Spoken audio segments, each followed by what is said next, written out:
वीर हमीरजी गोहिल सौराष्ट्र के एक महान योद्धा थे, जिन्होंने अपने साहस और त्याग से सोमनाथ महादेव की रक्षा के लिए अद्भुत बलिदान दिया। जब सूबा जफर खान की सेना सौराष्ट्र पर हमला कर रही थी, तब हमीरजी ने सीमित साथियों के साथ निडरता से उसका मुकाबला किया। उनकी बहादुरी और शौर्य की गाथा आज भी जीवित है और हाल ही में फिल्म वीर केसरी में उनके जीवन और संघर्ष को जीवंत रूप से दर्शाया गया है। ये कहानी वीरता और मातृभूमि के प्रति निष्ठा की अमिट छाप छोड़ती है। चलो जानते हैं उनकी पूरी कहानी और कैसा था उनका जीवन और कैसे उन्होंने मौत को गले लगाकर धर्म की रक्षा की। हमीरजी गोहिल गुजरात राज्य के अमरेली जिले के अर्ठिला गांव के राजा थे। अर्ठिला के भीमजी गोहिल के 3 पुत्र थे, दुदाजी, अर्जनजी और हमीरजी। अर्ठिला और लाठी की गद्दी दुदाजी संभालते थे।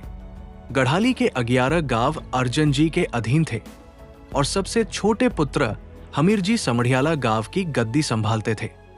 हमीरजी गोहिल प्रसिद्ध कवि कलापी यानी सूरसिंह तख्त सिंह गोहिल के पूर्वज थे। अर्जनजी और हमीरजी में गहरा प्रेम था। एक दिन ऐसा हुआ कि गढ़ाली के दरबारगढ़ में 2 मुर्गों के बीच लड़ाई छिड़ गई। दोनों मुर्गे खून से लथपथ हो गए। एक मुर्गा अर्जनजी का था और दूसरा हमीरजी का। दोनों पक्षों से जय जयकार की आवाजें उठ रही थी, लेकिन अर्जनजी का मुर्गा लड़ाई से भाग गया। ये देखकर अर्जनजी क्रोधित हो गए और गुस्से में आकर हमीरजी के मुर्गे के सिर पर डंडे से प्रहार करने लगे। मुर्गे को मारते देख हमीरजी बोले, भाई, ये तो लड़ाई है, इसमें कोई जीतता है तो कोई हारता है, इसमें क्रोध करने की क्या बात है? और अगर आपको गुस्सा ही आया है तो मुझे मारिए, बेचारे मुर्गे का क्या दोष है? ये सुनकर अर्जनजी और अधिक भड़क गए और बोले, तुझे अब ज्यादा बोलने की आदत हो गई है, जा यहां से निकल जा, जहां मेरा नाम सुनाई देना बंद हो वहां तक चला जा। ये सुनकर हमीरजी को गहरा आघात पहुंचा। बात बिगड़ गई। हमीरजी के पास करीब 200 राजपूत योद्धा मित्र थे। वे सबको लेकर राजस्थान के मारवाड़ क्षेत्र की ओर निकल गए। इस प्रकार भाई के साथ छोटी सी बात पर विवाद होने के कारण उन्होंने छोटी उम्र में ही अपना घर छोड़ दिया। दिल्ली की गद्दी पर उस समय मोहम्मद तुगलक द्वितीय का शासन था। जूनागढ़ में अपने सूबेदार शमसुद्दीन की पराजय के बाद बादशाह ने उसकी जगह जफर खान को गुजरात का सूबेदार नियुक्त किया। जफर खान मूलतः राजस्थान का था, लेकिन समय के साथ वो गुजरात का स्वतंत्र शासक बन बैठा। उसने सोमनाथ में बादशाही थाना स्थापित किया और रसूल खान नाम के मुस्लिम व्यक्ति को थानेदार नियुक्त किया। जफर खान मूर्ति पूजा का कट्टर विरोधी था और उसकी नजर सोमनाथ मंदिर पर थी, क्योंकि वो हिंदुओं की आस्था का केंद्र था। रसूल खान को आदेश दिया गया कि मंदिर में भारी संख्या में हिंदुओं को एकत्र न होने दिया जाए। ठीक उसी समय शिवरात्रि का मेला लग रहा था। रसूल खान और उसके लोगों ने मेला तोड़ने की कोशिश की और भक्तों को मारने पीटने लगे। इससे स्थिति बिगड़ गई। लोगों ने विरोध किया और क्रोधित होकर रसूल खान और उसके परिवार को मार डाला। ये खबर जब जफर खान को मिली तो वो आग बबूला हो उठा। धर्मांधता, मूर्ति पूजा के प्रति उसकी नफरत, शमसुद्दीन की हार और अब रसूल खान की मौत, ये सब बातें उसके दिल में कांटे की तरह चुभ रही थी। अतः उसने सौराष्ट्र पर आक्रमण करने का निर्णय लिया। उसने किले के दरवाजे तोड़ने के लिए हाथी मंगवाए, भयंकर तोपें लाईं और अफगानी, पठानी, मकरानी तथा काबुली सैनिकों की भारी फौज के साथ सोमनाथ मंदिर पर चढ़ाई कर दी। उधर सोमनाथ पर आक्रमण से पहले गढ़ाली से अर्जनजी ने मानसूर नामक एक चारण को हमीरजी को खोजकर वापस लाने के लिए मारवाड़ भेजा। मानसूर को हमीरजी मारवाड़ में मिले। घर से निकले हमीरजी के बारे में जब उन्हें यह पता चला कि अर्जनजी उनके विरह में दुखी है, तो हमीरजी भावुक हो गए। उनकी आंखों से आंसू बह निकले। हमीरजी अपने 200 राजपूतों को लेकर अपने वतन की ओर प्रस्थान किया। हमीरजी के गढ़ाली पहुंचते ही गोहिल वंश में खुशी की लहर दौड़ गई। अर्ठिला से दुदाजी आए। धामिल से काका वरसंग देव जी आए। बस अर्जन जी ही नहीं आए, क्योंकि वे उस समय जूनागढ़ में थे। इसके बाद दुदाजी और उनकी पत्नी हमीर जी को अरठीला ले आए। हमीर जी अपने मित्रों और भाई के साथ अरठीला में आनंद पूर्वक समय बिता रहे थे। उन्हें यह खबर नहीं थी कि जफर खान सोमनाथ मंदिर पर चढ़ाई कर चुका है।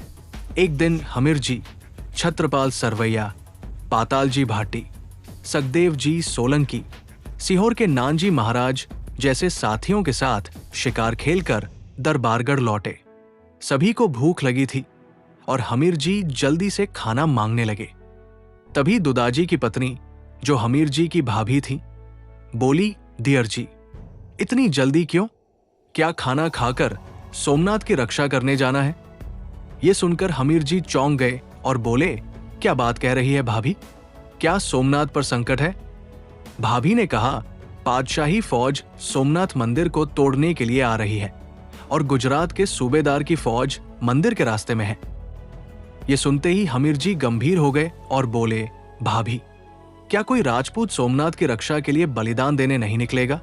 क्या विधर्मियों की फौज महादेव पर चढ़ाई करेगी और राजपूत चुप रहेंगे? क्या राजपूतों की नसों में खून नहीं बहता? भाभी ने उत्तर दिया, राजपूत तो है, लेकिन कोई आगे नहीं बढ़ रहा और ये कोई मामूली शिकार नहीं। भारी फौज के सामने शंकर की रक्षा के लिए जाना है। अगर आपको बहुत जोश आता है तो आप ही हथियार बांधिए, आप भी तो राजपूत हैं। भाभी के सहज शब्दों ने हमीर जी को झकझोर दिया। उनके मन में ज्वाला भड़क उठी। उन्होंने कहा, भाभी, मेरे दोनों भाइयों को मेरा आखिरी प्रणाम कह देना।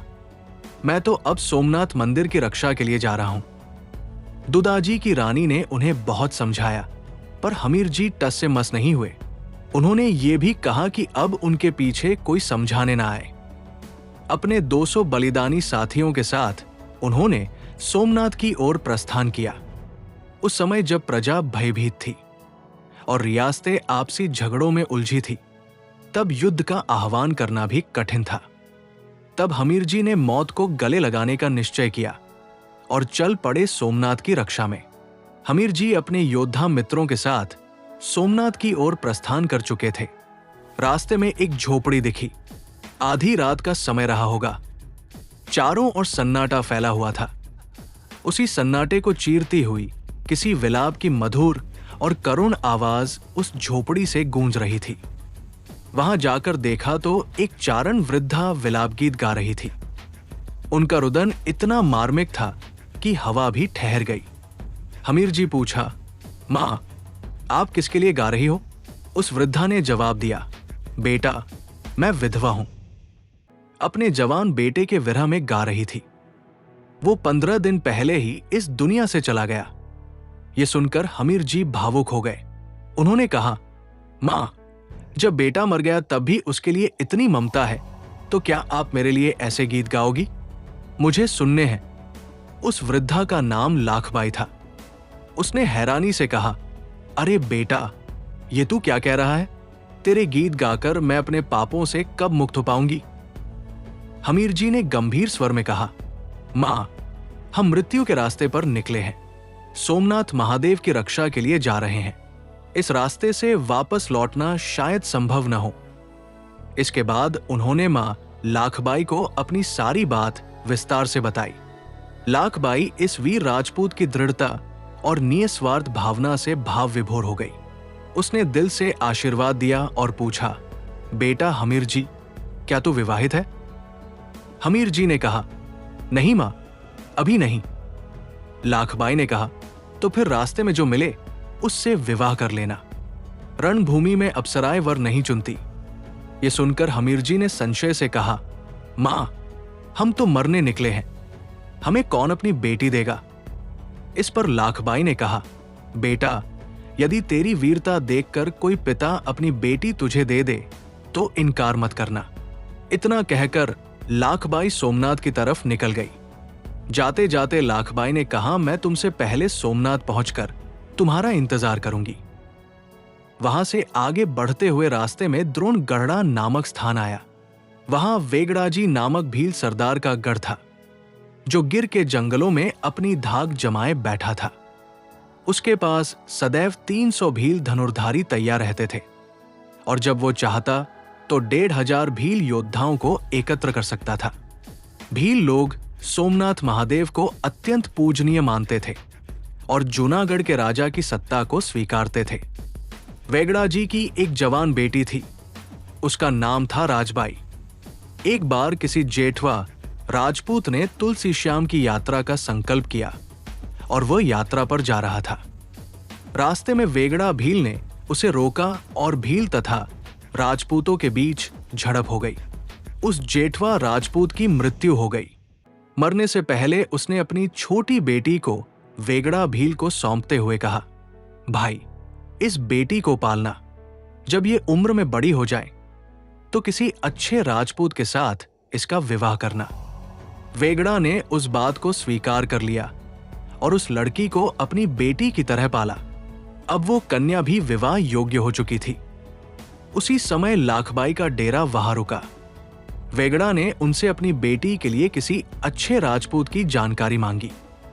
तब लाखाबाई ने कहा, हमीरजी गोहिल सोमनाथ की रक्षा के लिए निकले हैं, वो तुम्हें इनकार नहीं करेगा। उसी से राजबाई का विवाह करा दो। वो सच्चा मर्द, वीर राजपूत है। लाखबाई के इन वचनों को सुनकर वेगड़ा भील ने अपने 300 धनुर्धारी भीलों के साथ गिर के जंगल में डेरा जमाया। अब हमीरजी को पीछे कुछ भी बांधने वाला नहीं रहा था। उनका मन और आत्मा सोमनाथ को समर्पित हो चुके थे। यात्रा करते हुए वे कालवानेस के पास पहुंचे। वहां पास ही शिंगवडो नामक नदी बहती थी। वही हमीरजी और उनके साथी स्नान करने के लिए नदी में उतर गए। जब वे नदी से बाहर निकले तो देखा कि उनके घोड़े गायब हो चुके थे। हमीरजी ने अपने सैनिकों को आसपास की पहाड़ियों पर नजर डालने के लिए भेजा। थोड़ी ही देर में सैनिक लौटे और उन्होंने बताया कि कुछ दूरी पर कोई डेरा है और वहां से घोड़ों के हिनहिनाने की आवाज आ रही है। सब साथी वहां पहुंचे। वेगड़ा भील सामने आया। उसने पहचान पूछी, क्या आप स्वयं हमीरजी गोहिल हैं? हम आपकी ही प्रतीक्षा कर रहे थे। हमीरजी ने पूछा, आप कौन हैं? सामने से जवाब मिला, मैं वेगड़ा भील हूं। हमीरजी बोले, वेगड़ा भील, गिर का शेर, ये तो बड़ा शुभ अवसर है कि सोमनाथ की रक्षा के लिए जाते वक्त आपसे भेंट हो गई। वेगड़ा ने आग्रह करके हमीरजी और उनके साथियों को 2 दिन अतिथि बनाकर रोका। उन 2 दिनों में उसने निजी रूप से राजबाई से हमीरजी के बारे में बात की और पूछा कि यदि वो चाहे तो उसका विवाह हमीरजी से कर दे। राजबाई ने मौन रहकर सहमति दे दी। फिर वेगड़ा जी ने ये बात हमीरजी से की। हमीरजी ने भी सहमति दे दी। फिर राजबाई और हमीरजी का समूह विवाह धूमधाम से संपन्न हुआ। ढोल और शहनाइयां बज उठीं। इस प्रकार हमीरजी का विवाह सोमनाथ की ओर जाते हुए रास्ते में बिना किसी परिजन की उपस्थिति में हुआ, जिसका साक्षी खुद इतिहास है। गिर के जंगल में विवाह संपन्न होते ही दूसरे ही दिन हमीरजी ने सोमनाथ की ओर प्रस्थान किया। उनके साथ वेगड़ा जी और उनके भील साथी भी निकल पड़े। हमीरजी के साथ अरठीला से आए मानसूर गढ़वी भी गांव-गांव घूमकर कुबे, टीम्बे और अन्य बस्तियों में जाकर लोगों को बुलावा देने में जुटे थे। राजपूत, काठी, अहीर, मेर, भरवाड़ और रबारी जैसी जातियों के युवक सोमनाथ की रक्षा के लिए तैयार हो रहे थे। रास्ते में जितने भी योद्धा मिलते उन्हें साथ लेकर वे सोमनाथ पहुंच गए। वेगड़ा जी ने अपने गुप्तचरों के माध्यम से जफर खान की सेना की गतिविधियों की जानकारी हासिल की। बादशाह की सेना सौराष्ट्र की सीमाओं को रौंदती हुई आगे बढ़ रही थी। राजाओं और ठाकुरों को वो दंडित करती आ रही थी। उनकी फौज को रोकने के लिए कोई सामने नहीं आ रहा था। इसी बीच हमीरजी, वेगड़ा जी और अन्य वीर योद्धा सोमनाथ के प्रांगण में उनका सामना करने डटे हुए थे। पुजारी और प्रभास पाटन के निवासी भी सतर्क और सावधान होकर खड़े थे। जफर खान का उद्देश्य सोमनाथ को नष्ट करना था। उसे यह खबर भी मिली थी कि कुछ पागल से सिरफिरे लोग उसका सामना करेंगे। वेगड़ा जी का डेरा सोमनाथ मंदिर के बाहर था, जबकि प्रभास पाटन और मंदिर की रक्षा की जिम्मेदारी हमीर जी ने संभाली थी। विजय के नशे में चूर जफर खान प्रभास की सीमा तक पहुंच चुका था। तभी वेगड़ाजी के भीलों के तूफानी तीरों ने बादशाही सेना पर हमला बोला। तेज गति से छोड़े गए बाणों ने मुस्लिम सेना में हाहाकार मचा दिया। एक ओर मंदिर को तोड़ने का पागलपन था, तो दूसरी ओर धर्म की रक्षा के लिए जान की बाजी लगाने का संकल्प। हाथी पर बैठा जफर खान जब अपनी सेना का सहार होते देखता है तो तोपों को आगे लाने का आदेश देता है। तभी भील धनुर्धारी जफर खान की मंशा को भांप लेते हैं और सोमनाथ के चारों ओर की घनी झाड़ियों और पेड़ों में छिपकर वे तीरों की वर्षा शुरू कर देते हैं। तोपों के तोपची तड़पते हुए मरने लगते हैं। जफर खान और भी अधिक क्रोध में भर जाता है। मरते हुए तोपचियों की जगह दूसरे सैनिकों को भेजा जाता है। धीरे धीरे भील सैनिकों की संख्या कम होने लगती है। जफर खान अपने एक सरदार को प्रशिक्षित हाथी के साथ वेगड़ाजी से युद्ध के लिए भेजता है।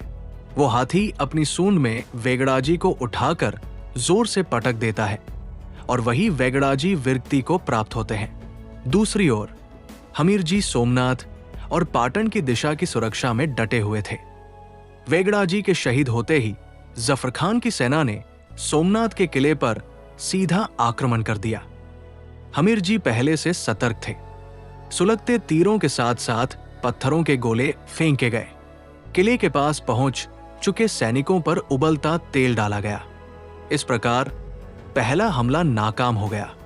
शाम के वक्त मंदिर में आरती के बाद हमीरजी ने सभी को एकत्र कर युद्ध की रणनीति समझाई। जफर खान ने सोमनाथ को 3 दिशाओं से घेर लिया था और चौथी दिशा में समुद्र था। दूसरे दिन सुबह से ही हमीरजी और उनके सैनिक घोड़ों पर सवार होकर निकले और दुश्मनों के हाथियों पर भालों से वार किया, जिससे दुश्मन की सेना में त्राही त्राही मच गई। जफर खान ने मंदिर में प्रवेश के लिए किले की नींव में सुरंग खुदवाई थी, जिसे हमीरजी ने पानी डालकर बेकार कर दिया। इस प्रकार लगातार 9 दिन तक युद्ध चलता रहा। सौराष्ट्र के किले के सामने 9 दिनों से जफर खान की सेना का सामना करते करते हमीरजी के पास अब कुछ चुनिंदा वीर ही बचे थे। सौराष्ट्र को टूटने से बचाने के लिए हमीरजी के नेतृत्व में आए सभी वीर एकत्र हुए। 9वें दिन की रात को हमीरजी ने युद्ध की योजना समझाई और सुबह के पहले पहर में सूरज के आकाश में निकलते ही किला खोल देने और केसरिया करने का आदेश दिया। सभी सतर्क हो जाओ। ऐसा कहते ही हमीरजी ने हर हर महादेव के नारे लगाए। पूरी रात कोई नहीं सोया। सौराष्ट्र के मंदिर में मृत्यु को मिठास देने के लिए अबील गुलाल उड़ रहा था। सुबह होते ही स्नान कर हमीरजी ने शिवजी की पूजा की। हथियार सजाकर आई लाखबाई के चरणों में प्रणाम किया और कहा, आई आशीर्वाद दो। आसन पर बैठकर माला फेरते हुए आई बोली, धन्य है वीर, तूने सौराष्ट्र की मर्दानगी की लाज रखी। 10वें दिन की सुबह जैसे ही सूरज का आगमन हुआ, किले के दरवाजे खुले और हमीरजी और साथी योद्धा जफर खान की सेना पर टूट पड़े। इस अचानक और जल्दी आक्रमण से जफर खान हड़बड़ा गया और अपनी सेना को सतर्क कर युद्ध शुरू किया। दूसरी ओर मृत्यु को गले लगाने निकले हमीरजी और साथियों ने एक वीर के भांति अच्छा प्रदर्शन किया। संध्या होते ही दुश्मनों की सेना को आधा गांव जितना पीछे धकेल दिया और उस दिन का युद्ध समाप्त हुआ। किले में लौटते ही हमीरजी ने देखा कि कुछ साथियों के हाथ कटे हैं, कुछ के पैर, कुछ के आंत बाहर निकल गए हैं और अब लगभग 150 से 200 ही साथी बचे हैं। हमीरजी ने साथियों के साथ निर्णय लिया कि सुबह का युद्ध सोमनाथ के सान्निध्य में लड़ा जाएगा। सुबह होते ही जफर खान ने सामने से हमला किया, क्योंकि वो अधिक समय नहीं लेना चाहता था। जब हमीरजी और साथियों ने शिवलिंग को जल से स्नान कराकर एक दूसरे को अंतिम विदाई दी और रणभूमि में उतरे। संध्या होते होते युद्ध में हमीरजी का पूरा शरीर घायल होकर चिथड़े चिथड़े हो गया था। उनके सिर पर एक साथ 10 तलवारें पड़ी, फिर भी वे दुश्मनों के ऊपर चीर चीर तलवार चला रहे थे। शिवलिंग की रक्षा करने वाला योद्धा ढल गया। इस प्रकार इस युद्ध में संध्या हुई। हमीरजी शहीद हुए और सोमनाथ विजयी हुआ। तब आई लाखबाई किले की देवड़ी पर चढ़कर देख रही थी और इस वीर योद्धा की प्रशंसा में गीत गा रही थी। इतिहास में हमीरजी गोहिल का उल्लेख इसलिए किया जाता है क्योंकि जब सौराष्ट्र की राजपूती दांव पर लगी थी, तब अपने मुट्ठी भर साथियों के साथ जफर खान की विशाल सेना के सामने सौराष्ट्र की रक्षा के लिए चढ़े थे। इस प्रकार हमीरजी को उनके वंशज आज भी सुरापुरा के रूप में पूजते हैं। सोमनाथ मंदिर के बाहर वेगड़ाजी की और मंदिर के मैदान में ठीक शिवलिंग के सामने हमीरजी गोहिल की समाधि है। वीर हमीरजी गोहिल की ये गाथा सिर्फ इतिहास नहीं बल्कि प्रेरणा का स्रोत है। उन्होंने न सिर्फ अपने वंश का बल्कि संपूर्ण हिंदू धर्म और सौराष्ट्र की अस्मिता का मान रखा। सैकड़ों दुश्मनों के बीच अकेले खड़े होकर उन्होंने धर्म और मातृभूमि की रक्षा के लिए अपना सर्वस्व न्यौछावर कर दिया। आज भी सौराष्ट्र की धरती पर जब वीरता की बात होती है तो सबसे पहले नाम आता है हमीरजी गोहिल का। उनका बलिदान हमें सिखाता है कि सच्चा वीर वही होता है जो धर्म के लिए, संस्कृति के लिए और अपने लोगों के लिए अंतिम सांस तक लड़ता है। झुके नहीं, रुके नहीं। ये थे हमीरजी। वीर हमीरजी को शत शत नमन।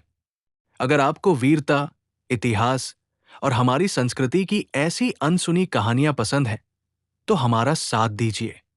चैनल को सब्सक्राइब करें और बेल आइकन दबाएं ताकि अगली बार जब हम इतिहास के किसी और पन्ने को खोलें तो आपसे कुछ भी छूट न जाए। वीरों की गाथाएं, गौरवशाली इतिहास और संस्कृति की गूंज, सब कुछ मिलेगा यही। तो जुड़े रहिए और गर्व से कहिए, मैं हूं अपने इतिहास का सच्चा जानकार।